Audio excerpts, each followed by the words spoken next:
Good morning students.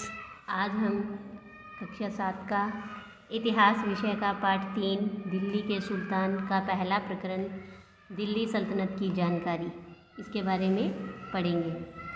तो चलिए करते हैं शुरू। पाठ 3 दिल्ली के सुल्तान। हमने पाठ 2 में पढ़ा कि कावेरी डेल्टा जैसे क्षेत्र बड़े राज्यों के केंद्र बन गए थे। क्या आपने गौर किया कि पाठ 2 में किसी भी ऐसे राज्य का जिक्र नहीं है जिसकी राजधानी दिल्ली हो, और इसकी वजह यह थी कि दिल्ली महत्वपूर्ण शहर 12वीं शताब्दी में ही बना। तो चलिए पहले हम पाठ 2 का मानचित्र देख लेते हैं। ये है 7वीं से 12वीं शताब्दी के बीच कुछ महत्वपूर्ण नए राजवंश जो बने थे, जिसमें से कुछ राजवंश थे जैसे ये राष्ट्रकूट, पाल और गुर्जर प्रतिहार। तो जो ये तीनों राजवंश इधर कन्नौज को अपने अधिकार क्षेत्र में करना चाहते थे, क्योंकि कन्नौज गंगा घाटी का क्षेत्र था और गंगा घाटी का जो क्षेत्र है वो उपजाऊ था, समतल मैदान था, और इसीलिए ये इसे अपने अधिकार क्षेत्र में करना चाहते थे। हाँ, इस पाठ में हमने इतना ज़रूर थोड़ा सा पढ़ा था कि गुर्जर प्रतिहार के जो चौहान राजपूत थे, इनका अजमेर और दिल्ली में शासन था। इसके बाद देखो कि इसके बाद हमने इधर देखा ये कावेरी डेल्टा, ये वाला, जहाँ पर बाद में चोल वंश का शासन था। और इससे पहले कावेरी डेल्टा के अंदर मुटरियार नाम का एक मुखिया रहता था, और वो पल्लव राजाओं के अधीन था। और ये यहाँ उरैयूर में चोल वंश का शासन था। और चोल वंश के राजा विजयालय ने क्या किया कि इन मुटियार को अपने साम्राज्य में मिला लिया, उसे युद्ध में हराया, और चोल वंश के जो उत्तराधिकारी थे उन्होंने अपने वंश को काफ़ी दूर तक फैलाया, अपने शक्ति को, अपने क्षेत्रफल को, दोनों को बढ़ाया। फिर धीरे धीरे ये दक्षिण में पांड्यान और पल्लव ये भी इसमें मिला लिए गए, और इस तरह से ये जो कावेरी डेल्टा था ये इतना बड़ा क्षेत्र जिसमें चोल वंश का शासन था।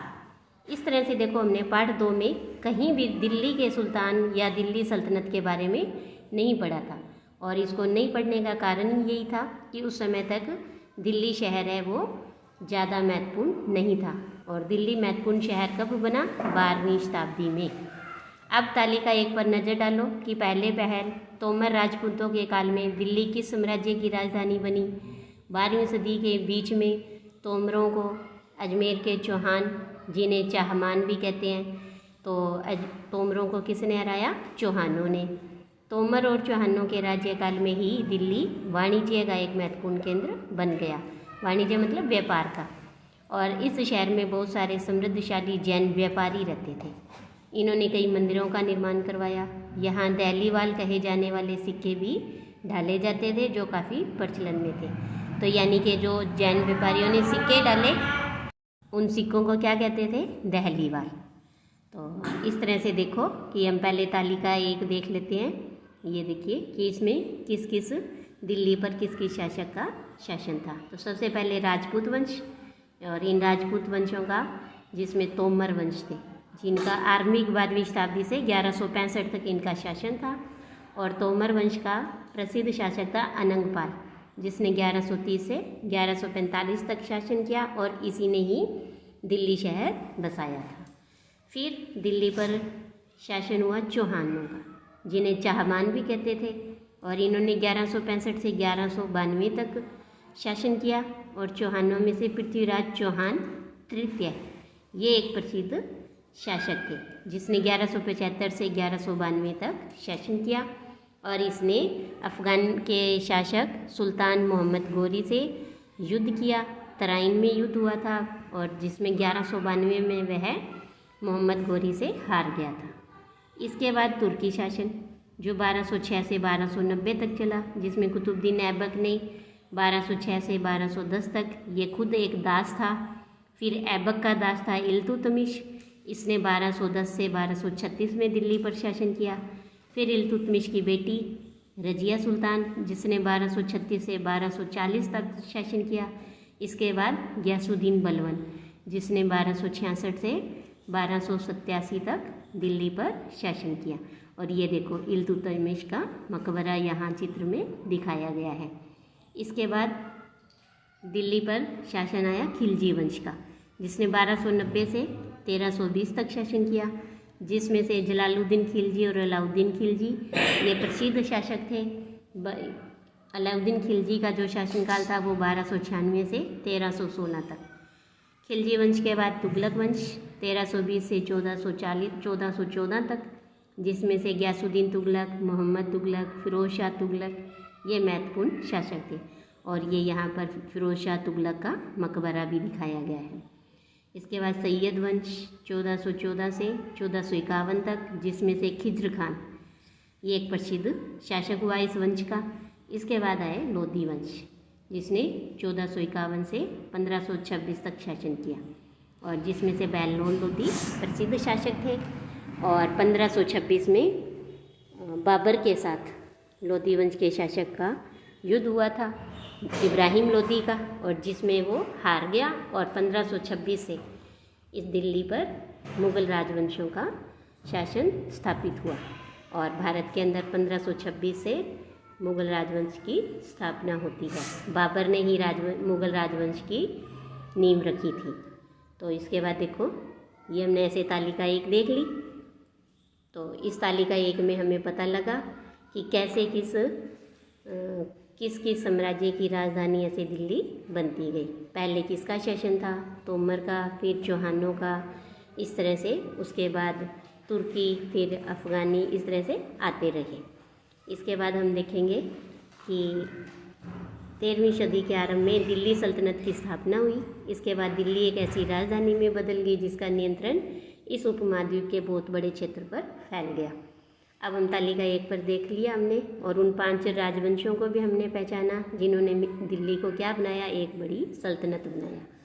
अब जिस इलाके को आज हम दिल्ली कहते हैं या दिल्ली के नाम से जानते हैं, वहाँ इन सुल्तानों ने कई नगर बसाए थे। तो इस मानचित्र 1 को देखिए कि कौन कौन से नगर उन्होंने बसाए। दिल्ली, एकोना, सीरी और जहाँपना। तो इसमें देख लेते हैं मानचित्र में कि ये रहा सीरी, जहाँपना, दिल्ली, एकोना। इनके अलावा भी उन्होंने फिरोजाबाद, तुगलकाबाद, आदिलाबाद, ऐसे कई नगर उन्होंने बसाए थे। इसके बाद देखिए कि हमें दिल्ली के जो सुल्तान हैं उनकी जानकारी कैसे मिल सकती है। हालांकि अभिलेख, सिक्के और स्थापत्य के माध्यम से हमें काफ़ी सूचना मिलती है। इसके अलावा भी और भी महत्वपूर्ण वे इतिहास, जिन्हें हम तारीख या त्वारीख कहते हैं, जो मुसलमानों के शासनकाल में थी, और इनकी जो प्रशासन की भाषा है वो फारसी में लिखे गए थे। ये देखिए नीचे पांडुलिपियाँ तैयार करने के स्टेप बताए गए, कई चरण बताए गए कि पांडुलिपि कैसे तैयार होती है। तो ये पहले चित्र में देखो कागज़ तैयार हो रहा है, दूसरे चित्र में उस पर लिखने का काम हो रहा है, तीसरे चित्र में जो महत्वपूर्ण शब्द हैं, महत्वपूर्ण तारीखें हैं, अनुच्छेद हैं, उन्हें सुंदर बनाने के लिए सोने को पिघलाया जाता था और सोने का उपयोग करते थे उसमें। और आखिरी चरण है जिसके अंदर उस पांडुलिपियों के ऊपर जिल्द चढ़ाई जाती थी। जो त्वारीख के लेखक होते थे वो या सचिव, प्रशासक, कवि या दरबारी थे, और ये सुशिक्षित यानी पढ़े लिखे व्यक्ति होते थे, और ये घटनाओं का वर्णन भी करते थे और राजाओं को प्रशासन संबंधी सलाह भी देते थे, और वे न्याय संगत शासन के महत्व पर बल देते थे। उनका मानना था कि राजा का, शासक का कर्तव्य है न्याय करना, वह अपनी प्रजा के साथ न्यायपूर्ण व्यवहार करे। इनके अलावा कुछ और बातें हैं कि जो त्वारीख के लेखक हैं वो नगरों में रहते थे, गाँवों में शायद ही रहते होंगे। दूसरा कि वे अपना इतिहास सुल्तानों के लिए लिखते थे। क्यों लिखते थे? ताकि उनसे ढेर सारे इनाम और इकराम पाए जा सके। और ये लेखक अक्सर शासकों को जन्मसिद्ध अधिकार और लिंग पर आधारित आदर्श समाज व्यवस्था बनाए रखने की सलाह देते थे, और उनके विचारों से सारे लोग सहमत नहीं होते थे। देखो जन्मसिद्ध अधिकार और लिंग भेद क्या होता है। जन्मसिद्ध अधिकार का मतलब होता है कि अपने अधिकार का, विशेष अधिकार का दावा करना।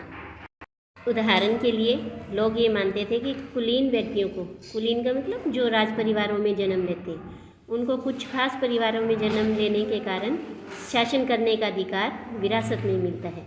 तो जो त्वारीख के लेखक होते हैं वे उनको ये सब कहते थे कि आपने राजा के परिवार में जन्म लिया है और आपके पास ये आपका जन्मसिद्ध अधिकार है कि आप ही अगले राजा बनेंगे।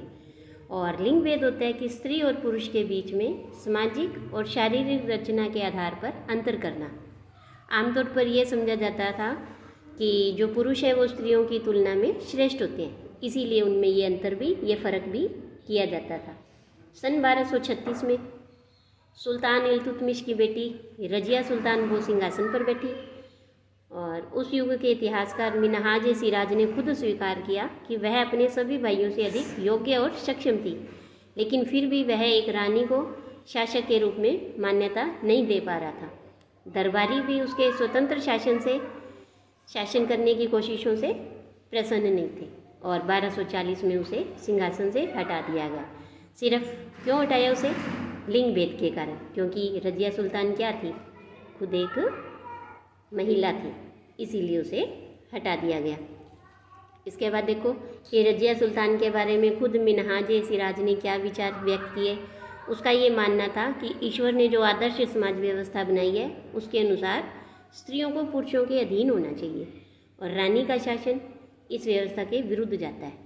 इसलिए वह पूछता है कि खुदा की रचना के खाते में उसका ब्यौरा चूँकि मर्दों की सूची में नहीं आता, क्योंकि वो महिला थी ना, इसलिए इतनी शानदार खूबियों से भी उसे आखिर हासिल क्या हुआ। तो रजिया ने अपने अभिलेखों और सिक्कों पर अंकित करवाया कि वह सुल्तान इल्तुतमिश की बेटी थी। आधुनिक आंध्र प्रदेश के अंदर एक वारंगल क्षेत्र है जहाँ किसी समय काकतीय वंश का राज्य था और उस वंश की रानी थी रुद्रमा देवी, जिसने 1262 से 1289 तक शासन किया।